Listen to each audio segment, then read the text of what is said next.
এবার মবের বিরুদ্ধে নিষিদ্ধ ঘোষিত ছাত্রলীগ একবার অ্যাকশন শুরু করেছে।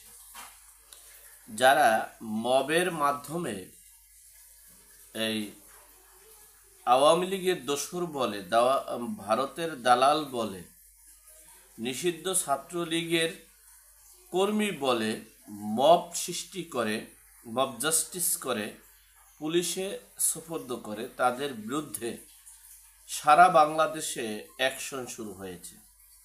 এমনকি থানা ঘেরাও করে আসামিকে ছিনিয়ে নেওয়ার ঘটনাও ঘটেছে এই গতকালকে।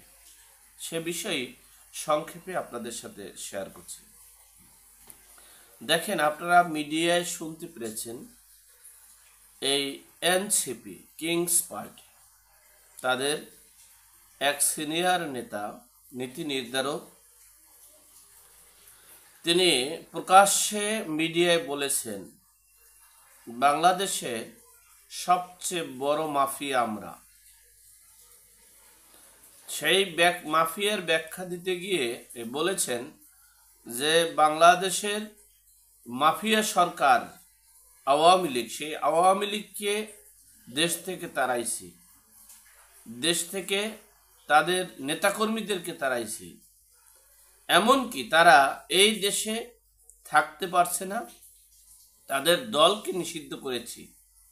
আমাদের চেয়ে বাংলাদেশে কোনো বড় মাফিয়া নেই, সুতরাং সব মাফিয়াকে আমরা শায়েস্তা করতে পারবো।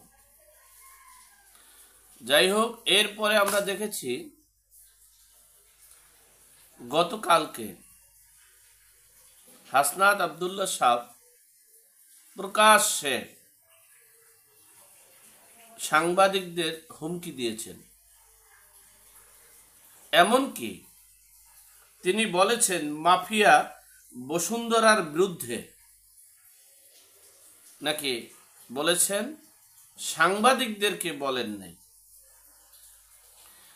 এই সাংবাদিকদের উপরে হুমকি দেওয়ার পর সারা বাংলাদেশের মিডিয়া তো আর না, কারণ মিডিয়া যদি আবার সেন্টার বন্ধ হয়ে যায়, পত্রিকা যদি বন্ধ হয়ে যায়, এজন্য তারা মোটামুটি ওই এই ধোয়া মাসাতে আমাদের দেশে বলে পিছলেইয়া, তাদের পক্ষে যে কথাগুলো সেগুলোই কিন্তু লেখছেন সাংবাদিকরা। কিন্তু গণমাধ্যম, ইউটিউব সাংবাদিক যারা, তারা এটা প্রকাশ্যে নিয়ে আসছেন। তখন হাসনাত আব্দুল্লাহ তাদের উপরে ক্ষিপ্ত হয়, যদিও তিনি প্রকাশ্যে বলেছেন যে আমার যদি ভুল হয়ে থাকে তাহলে আমি না বুঝে করেছি, তবে মাফিয়া বসুন্ধরার বিরুদ্ধে যৌক্তিক বক্তব্যকে গণমাধ্যমের প্রতি হুমকি হিসেবে দেখানোর চেষ্টা করেছে কিছু কিছু সাংবাদিকরা। এই কথাগুলো হাসনাত বলেছেন।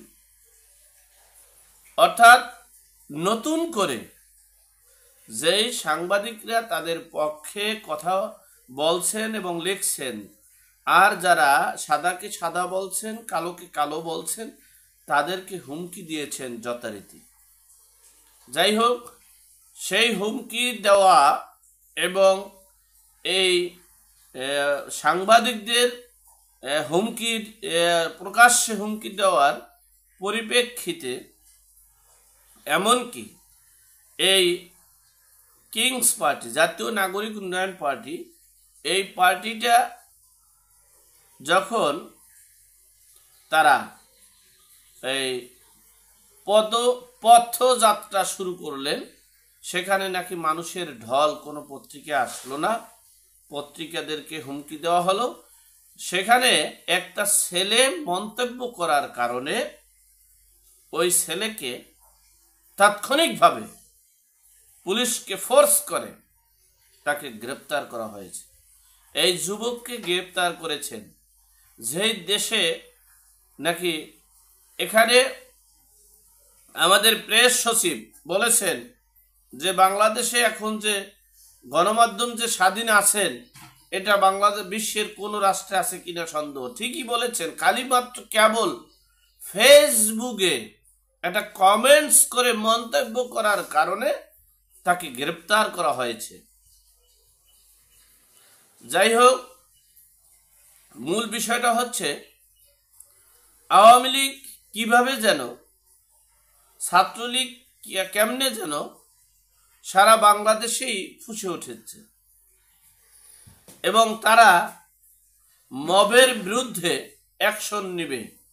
শুধু ছাত্রলীগ আওয়ামী লীগ না, তাদের সাথে এই সাধারণ জনগণও আছে। কারণ যারা মবকে ঠাঁই দিতে পারে নাই, যারা মবকে গ্রহণ করতে পারে না, তারা আওয়ামী লীগ এবং ছাত্রলীগ ঐক্য হয়ে সারা বাংলাদেশে কেমন জানি মবকে প্রতিহত করার জন্য অ্যাকশন শুরু করেছে। তারা মানিকগঞ্জে আওয়ামী লীগের একজন কর্মী, তাকে গ্রেপ্তার করেছে মব সৃষ্টি করে।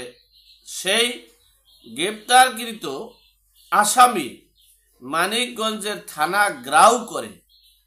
এরপরে সেই আসামিকে ছিনিয়ে আনতে পেরেছে নিষিদ্ধ ঘোষিত ছাত্রলীগ। আসলে বিষয়টা হচ্ছে, ক্ষমতায় যখন থাকে তখন তারা অন্ধ হয়ে যায়। তারা বুঝতে চায় না যে তারা কি কি অপরাধ করছে, কিন্তু যখন ক্ষমতা থেকে সরে যায় তখন বোঝা যায়। যাই হোক, এই মবকারীদেরকে তারা আশ্রয় দিয়েছিল। তারা বুঝতে চেয়েছিল না যে মবকারীরা কতদূর এই সরকারকে নিয়ে গেছে। শেষ পর্যন্ত এই মবকারীদের বিরুদ্ধে নিষিদ্ধ ঘোষিত ছাত্রলীগ অ্যাকশন শুরু করেছে।